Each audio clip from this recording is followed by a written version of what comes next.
Hi hello, ತಮ್ಮೆಲ್ಲರಿಗೂ ಮತ್ತೊಮ್ಮೆ ನಮಸ್ಕಾರಗಳನ್ನು ತಿಳಿಸುತ್ತಾ ವಿಡಿಯೋ ಪ್ರಾರಂಭ ಮಾಡುತ್ತಿದ್ದೇವೆ. ರಾಜ್ಯ ಸರ್ಕಾರದಿಂದ ರಾಜ್ಯಾದ್ಯಂತ ಇರುವ ಎಲ್ಲ ಮಹಿಳೆಯರಿಗೆ ಇದೀಗ ಮತ್ತೊಂದು ಯೋಜನೆ ಜಾರಿಗೆ ತರಲಾಗಿದೆ. ಮಹಿಳೆಯರು ಆರ್ಥಿಕವಾಗಿ ಸ್ವಾವಲಂಬಿ ಜೀವನ ನಡೆಸಲು ಈಗಾಗಲೇ ರಾಜ್ಯ ಸರ್ಕಾರ ಹಲವು ಯೋಜನೆಗಳನ್ನು ಜಾರಿಗೆ ತಂದಿವೆ.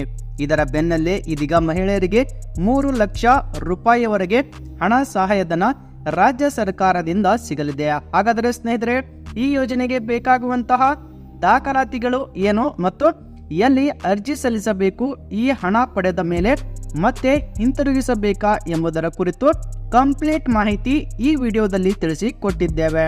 ಮರೆಯದೆ ವಿಡಿಯೋವನ್ನ ಲೈಕ್ ಮಾಡುವುದರ ಮೂಲಕ ಮಾಹಿತಿ ತಿಳಿದುಕೊಳ್ಳಿ. ಮಹಿಳೆಯರನ್ನು ಸ್ವಾವಲಂಬಿಗಳನ್ನಾಗಿಸುವ ನಿಟ್ಟಿನಲ್ಲಿ ರಾಜ್ಯ ಮತ್ತು ಕೇಂದ್ರ ಸರ್ಕಾರಗಳು ಈಗಾಗಲೇ ಹಲವು ಯೋಜನೆಗಳನ್ನು ಜಾರಿಗೆ ತರುತ್ತಿವೆ. ಇದೀಗ ಸ್ವತಃ ಉದ್ದಿಮೆಯನ್ನು ಆರಂಭಿಸಲು ಉತ್ತೇಜನ ನೀಡುವ ಸಲುವಾಗಿ ಈ ಯೋಜನೆಯೊಂದನ್ನು ಸರ್ಕಾರ ಪರಿಚಯ ಮಾಡಿದೆ. ಕೆಲವು ದಾಖಲೆಗಳನ್ನು ಹೊಂದಿದ್ದರೆ ಸಾಕು, ಮಹಿಳೆಯರಿಗೆ ಬಡ್ಡಿ ಇಲ್ಲದೆ 3 ಲಕ್ಷ ರೂಪಾಯಿ ಸಾಲವನ್ನು ಒದಗಿಸಲಾಗುತ್ತಿದೆ. ರಾಜ್ಯದಲ್ಲಿ ಕಾಂಗ್ರೆಸ್ ಸರ್ಕಾರ ಅಧಿಕಾರಕ್ಕೆ ಬರುತ್ತಿದ್ದಂತೆಯೇ ಈಗಾಗಲೇ ಗೃಹಲಕ್ಷ್ಮಿ ಶಕ್ತಿ ಯೋಜನೆಯನ್ನ ಪರಿಚಯ ಮಾಡಿದ್ದು, ಗೃಹಲಕ್ಷ್ಮಿ ಯೋಜನೆಯ ಮೂಲಕ ಮನೆಯ ಯಜಮಾನಿಯರಿಗೆ ಪ್ರತಿ ತಿಂಗಳು 2,000 ರೂಪಾಯಿ ಆರ್ಥಿಕ ನೆರವು ನೀಡುತ್ತಿದೆ. ಶಕ್ತಿ ಯೋಜನೆಯ ಮೂಲಕ ಸರ್ಕಾರಿ ಬಸ್ಸುಗಳಲ್ಲಿ ಮಹಿಳೆಯರಿಗೆ ಉಚಿತ ಪ್ರಯಾಣಕ್ಕೆ ಅವಕಾಶವನ್ನು ಕಲ್ಪಿಸಲಾಗಿದೆ. ಮಹಿಳೆಯರನ್ನು ಆರ್ಥಿಕವಾಗಿ ಸಬಲರನ್ನಾಗಿ ಮಾಡುವ ಉದ್ದೇಶದಿಂದ ರಾಜ್ಯ ಸರ್ಕಾರ ಉದ್ಯೋಗಿನಿ ಯೋಜನೆಯನ್ನ ಪರಿಚಯ ಮಾಡಿದೆ. ಈ ಯೋಜನೆಯ ಅಡಿಯಲ್ಲಿ ಮಹಿಳೆಯರು ಕೇವಲ 1 ರೂಪಾಯಿಯೂ ಕೂಡ ಬಡ್ಡಿಯನ್ನು ಪಾವತಿ ಮಾಡದೆ, ಯಾವುದೇ ಗ್ಯಾರಂಟಿಯನ್ನು ಕೂಡ ನೀಡದೆ ನಿಮಗೆ 3 ಲಕ್ಷ ರೂಪಾಯಿವರೆಗೆ ಸಾಲವನ್ನು ನೀಡಲಾಗುತ್ತದೆ. ಉದ್ಯೋಗಿನಿ ಯೋಜನೆಯ ಮೂಲಕ ಮಹಿಳೆಯರು ಸಾಲವನ್ನು ಪಡೆದು ಸ್ವತಃ ಉದ್ಯೋಗವನ್ನ ಆರಂಭಿಸಬಹುದಾಗಿದೆ.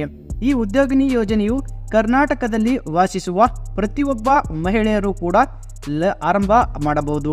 18ರಿಂದ 55 ವರ್ಷದ ಒಳಗಿನ ಮಹಿಳೆಯರು ಈ ಯೋಜನೆಯ ಮೂಲಕ ಸಾಲ ಸೌಲಭ್ಯವನ್ನು ಪಡೆಯಲು ಅರ್ಹರಾಗಿರುತ್ತಾರೆ. ಅದರಲ್ಲೂ ಪರಿಶಿಷ್ಟ ಜಾತಿ ಮತ್ತು ಪಂಗಡದ ಮಹಿಳೆಯರು ಪಡೆದುಕೊಂಡ ಸಾಲದಲ್ಲಿ 40% ಸಬ್ಸಿಡಿಯನ್ನ ಪಡೆದುಕೊಳ್ಳಬಹುದಾಗಿದೆ. ಅಲ್ಲದೆ ಸಾಮಾನ್ಯ ವರ್ಗದ ಮಹಿಳೆಯರಿಗೂ ಕೂಡ ಪಡೆದ ಸಾಲದಲ್ಲಿ ಸಬ್ಸಿಡಿ ದೊರೆಯಲಿದೆ. ಸಾಮಾನ್ಯ ಮಹಿಳೆಯರಿಗೆ 30% ರಷ್ಟು ಸಬ್ಸಿಡಿ ಅಥವಾ 90,000 ರೂಪಾಯಿವರೆಗೆ ರಿಯಾಯಿತಿಯನ್ನು ಪಡೆದುಕೊಳ್ಳಲು ಈ ಯೋಜನೆಯ ಅಡಿಯಲ್ಲಿ ಅವಕಾಶ ಇರುತ್ತೆ. ಅಲ್ಲದೆ ಸ್ನೇಹಿತರೆ, ಅತ್ಯಂತ ಸುಲಭವಾಗಿ ಈ ಯೋಜನೆಯ ಅಡಿ ನೀವು ಸಾಲ ಪಡೆಯಬಹುದಾಗಿದೆ. ಪಡಿತರ ಚೀಟಿ, ಆಧಾರ್ ಕಾರ್ಡ್, ಜಾತಿ ಪ್ರಮಾಣ ಪತ್ರ, ಬ್ಯಾಂಕ್ ಖಾತೆಯ ವಿವರ, ಜನನ ಪ್ರಮಾಣ ಪತ್ರ, ಪಾಸ್ಪೋರ್ಟ್ ಸೈಜಿನ ಫೋಟೋ, ಯಾವ ಉದ್ಯೋಗ ಕೈಗೊಳ್ಳುತ್ತೇವೆ ಆ ಉದ್ಯೋಗಕ್ಕೆ ಸಂಬಂಧಿಸಿದ ವಿವರಗಳನ್ನು ನೀವು ಸಲ್ಲಿಕೆ ಮಾಡಬೇಕು. ಉದ್ಯೋಗಿನಿ ಯೋಜನೆಗೆ ಅರ್ಜಿಯನ್ನು ಸುಲಭವಾಗಿ ಸಲ್ಲಿಸಲು ಅವಕಾಶ ಇರುತ್ತೆ. ಆಯಾಯ ಜಿಲ್ಲೆಯಲ್ಲಿ ಇರುವಂತಹ ಶಿಶು ಅಭಿವೃದ್ಧಿ ಯೋಜನಾಧಿಕಾರಿಗಳ ಕಚೇರಿಗೆ ನೀವು ಖುದ್ದಾಗಿ ಭೇಟಿ ನೀಡಿ ಅರ್ಜಿಯನ್ನು ಸಲ್ಲಿಸಲು ಅವಕಾಶ ಇದೆ. ಅಗತ್ಯ ದಾಖಲೆಗಳನ್ನು ನೀಡಿ ಅರ್ಜಿಯನ್ನು ಸಲ್ಲಿಕೆ ಮಾಡಿದ್ರೆ ತಕ್ಷಣದಲ್ಲಿಯೇ ನಿಮಗೆ ಸಾಲ ಮಂಜೂರಾತಿ ದೊರೆಯಲಿದೆ. ಸ್ನೇಹಿತರೆ, ಈ ವಿಡಿಯೋ ಅಥವಾ ಈ ಮಾಹಿತಿಯಲ್ಲಿ ನಿಮಗೇನಾದರೂ ಕುಂದು ಕೊರತೆಗಳು ಅಥವಾ ಏನಾದರೂ ಹೆಚ್ಚಿನ ಇನ್ಫಾರ್ಮೇಷನ್ ಬೇಕಾಗಿತ್ತಪ್ಪ ಅಂತಂದ್ರೆ ಕಮೆಂಟ್ ಬಾಕ್ಸಲ್ಲಿ ಕೇಳಿ, ನಾವು ಅದಕ್ಕೆ ಉತ್ತರ ನೀಡುತ್ತೇವೆ ಅಥವಾ ನೆಕ್ಸ್ಟ್ ಇನ್ನೊಂದು ವಿಡಿಯೋ ಕೂಡ ಮಾಡುತ್ತೇವೆ. ಈ ಮಾಹಿತಿ ವಿಡಿಯೋ ಇಷ್ಟ ಆಗಿದ್ರೆ ಲೈಕ್ ಮಾಡಿ, ಶೇರ್ ಮಾಡಿ, ಸಬ್ಸ್ಕ್ರೈಬ್ ಮಾಡೋದನ್ನು ಮಾತ್ರ ಮರಿಬೇಡಿ ಸ್ನೇಹಿತರೆ.